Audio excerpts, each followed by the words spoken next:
sakali lang may tanong kayo, may mga kaibigan kayo o mga husbands kayo na Husbands. husbands. Marami naman. Kasi one to one.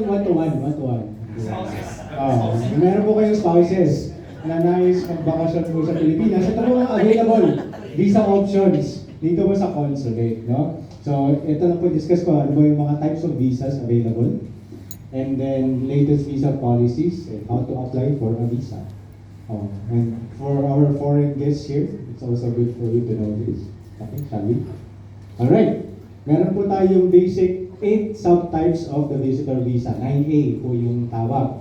So, yung A1 po, business visitor. So, may mga kasosyo kayo na gustong pumunta sa Pilipinas para magkaroon ng business meeting.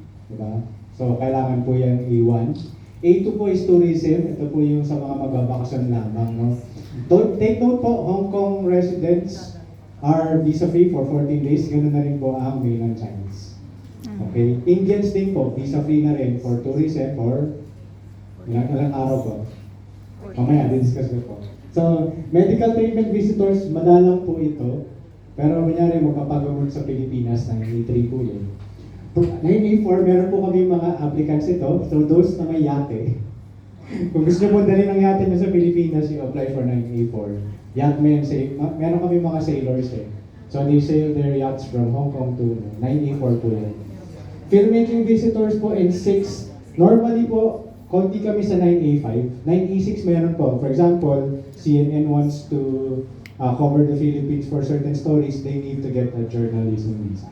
Para gagawa sila ng piece about the Philippines. Athletics or performing arts, medyo konti din po. Pero kunyari, meron pong mga artistic engagements yung mga kilala ng foreigner. 9A7 po yun. And our favorite visa po, 9A8, the rest. Yung po yung mga hindi mag-fall from 1 to 6. So ito po yung mga visas available natin for temporary visitors under 9A. Ito naman po yung iba, hindi yung temporary visitors, no? For example, yung transient visa po. Kaya kunyari maglaling over lang sa Philippines, may certain nationalities po na kailangan ng transient visa. 72 hours po. Less than 72 hours dapat sa Philippines. Then, ito, popular po sa Hong Kong, yung mga seamen and crew members ng cruise ships. Yan po yung pinakamadami namin. Minsan 800 po yan sa isang pasada. Kasi yung mga cruise ship po, marami pong laman ng cruise ship eh. So before the cruise ship arrives in the Philippines, meron po dapat silang visa. 9E po for foreign government officials, diplomats, and members of international organizations. Ang madalas po dito ADB. So kung meron po kayong colleague who's going to work in ADB, IRI, kailangan nila ng 9E visa. 9, di talaga yun ng 9F kasi di rin makapag-issue ng 9F. Then ito po, special non-immigrant visa under Section 4782. Ito po yung special privilege type of visas. Hindi po ito pwede i-apply. Parang nire-recommend po ito. Okay? And 13A, pinaka-popular po. If you have a foreign husband or spouse, so kung gusto niyo po ng permanent resident po yung inyong, maging permanent resident po ng Pilipinas ang inyong spouse, ang gateway po doon ay 13A visa. Actually po sa akin malapit sa puso ko itong 13A kasi kakailanganin ko rin ito. 13A visa, no? So sa mga meron pong may asawang banyaga, 13A. Okay. Next po. So yun po, Hong Kong visa free for 14 days. Next, China, 14 days visa free. Pero pagpapasok lang sa NAIA and Cebu. So pag Clark sila papasok, hindi po sila visa free. Then Indians po, 14 days for tourism ay visa free. So pwede niyo pong picture yan. And then the rest yung mga EO408 natin na countries na talaga namang visa free from the start. So yung mga EO408 countries natin. So yung BNO po pala ay hindi, ito po pala, just to clarify, the UK passport and the BNO passport are two different things. Ang visa free po ay yung UK passport. The BNO passport is only visa free for 7 days. Okay? Yung 30 days na visa free po ay yung UK passport. Okay? How to apply for a visa?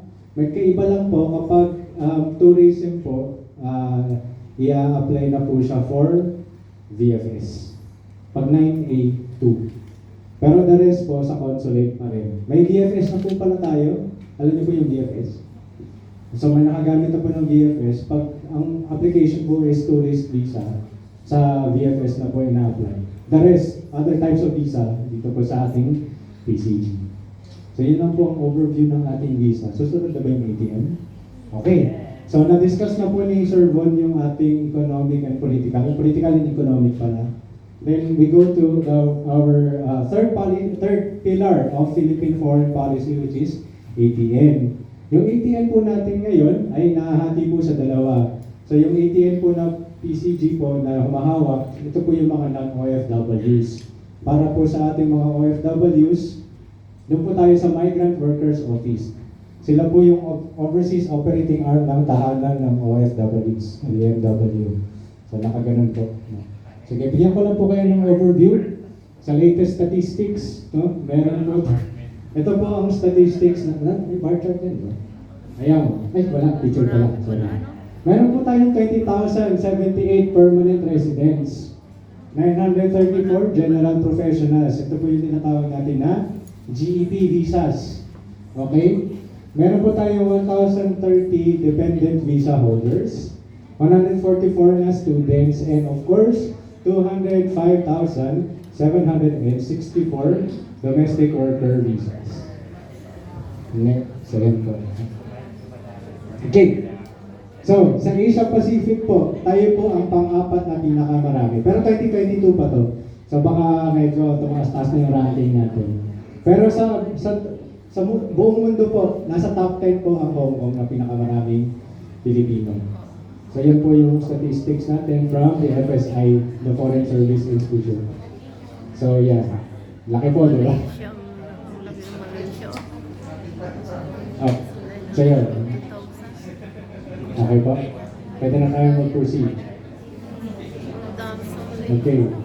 So, nasabi po namin kanina na yung ATM po, dati po kasi, lahat po talaga sa PCG.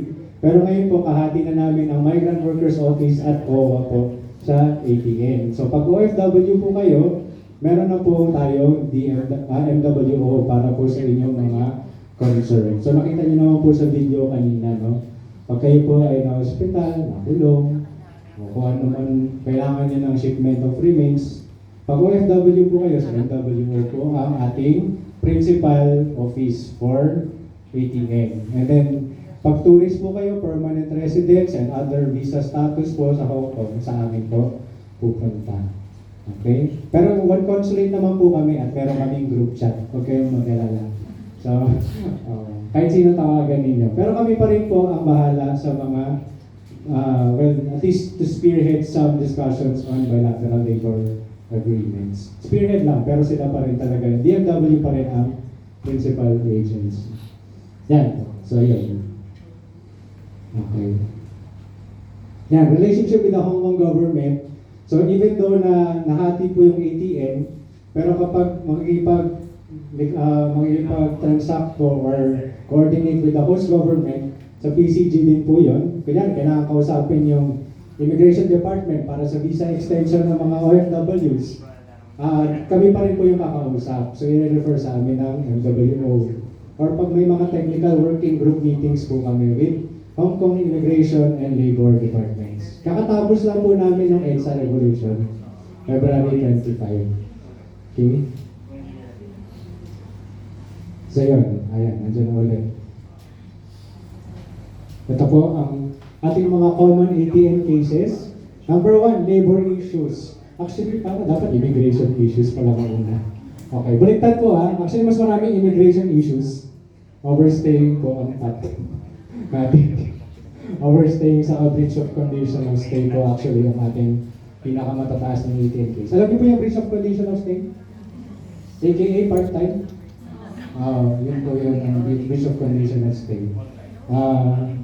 And other law enforcement issues. Then labor, of course, yung mga underpayments, yung mga contract substitution, mga ganun po klase natin cases.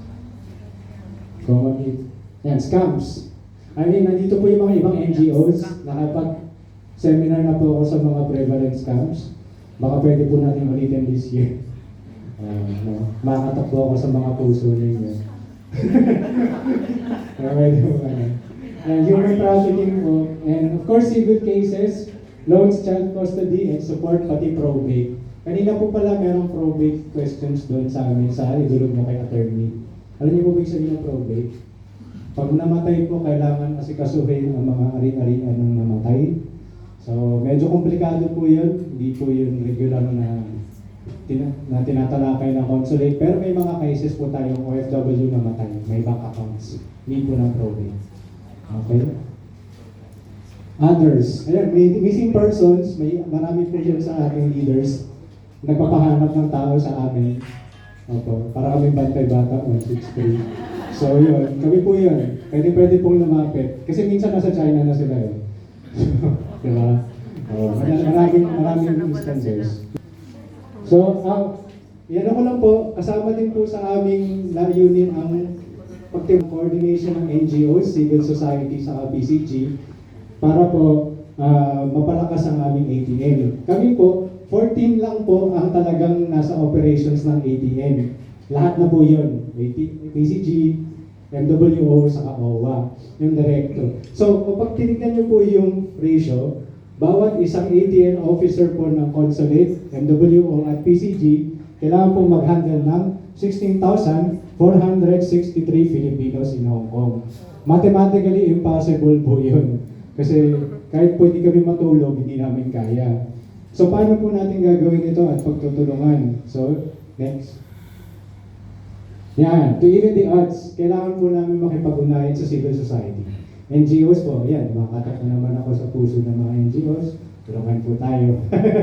So yan, marami po kami mga kinakausap na NGOs. Pati ibang consulate, Indonesian consulate, may informal network kami sa kanila. Minsan po kasi napaglilito ng police kung Pilipino ba o Indonesian yung involved. So minsan i-text ko yung labor consul ng Indonesia. Sa inyo ba to? Sa amin ba? So kaya ganun din po. Okay? And of course, may yung mga programa po namin na sama-sama, tulad po ng PAOS, alam niyo po yung PAOS? Post-Arrival Orientation Seminar, no? PAOS po tawag dyan kasi mawawala po talaga yung boses namin. Kaya po sila ng PAOS. May tigos na, may PAOS pa. So, yun. Okay, alam niyo po ito. Almost 300 OFWs yan per day. 100 to 300 yan per day. So, next po. Okay. Meron din po pala tayong mga student interns kasi hindi nga lang po OFW yung hawak namin. Meron po tayong mga naging interns from the Philippines for the different hotels in Hong Kong. Kami naman po, meron kaming PALS. So mas banayad yung term namin. Kasi PAOS pag OFW pag intern PALS. So kaya post-arrival learning session. Ito po pala yung programa ni CG yung Christmas, may Christmas party yung mga interns dito sa Hong Kong. At ito po, ongoing sa kabila, kung may time po kayo, idulog mo kay attorney, free legal consultation on Philippine and Hong Kong laws. Pag may tanong kayo kay attorney, pakidulog na lang po kay attorney. Nasa kabilang rooms lang po sila. May pang Philippines, may pang Hong Kong. Kayo maganda. Kompleto po yung ating treatment. And that's it. Salamat po sa pakikinig. Thank you very much. Next, we call on Vice PNP Pahe.